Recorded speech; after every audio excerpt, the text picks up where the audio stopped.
Есть ли смысл заморачиваться временем выхода поста? Есть классическое время активности утром с 6:30 до 8 и вечером с 19:30 до 23 примерно.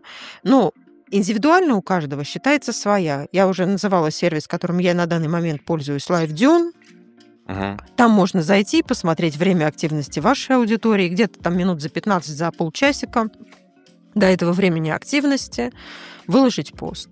Ну, или, в принципе, вручную посмотреть, какие посты у вас в какое время лучше заходят. В это время стараться выкладывать. Публиковать, У меня вот посты, которые заходят, это посты, которые ближе к 23:00 опубликованы, в 7-7:30 утра, и на третьем месте посты, которые опубликованы часов в 19-20. Ну вот у меня, наверное, 19-20, а 23 я даже не пробовал. Надо Вот. Ну, попробовать. я знаю профили, где и в час ночи посты великолепно выстреливают, и где в 2 часа дня посты великолепно выстреливают. Или все индивидуально.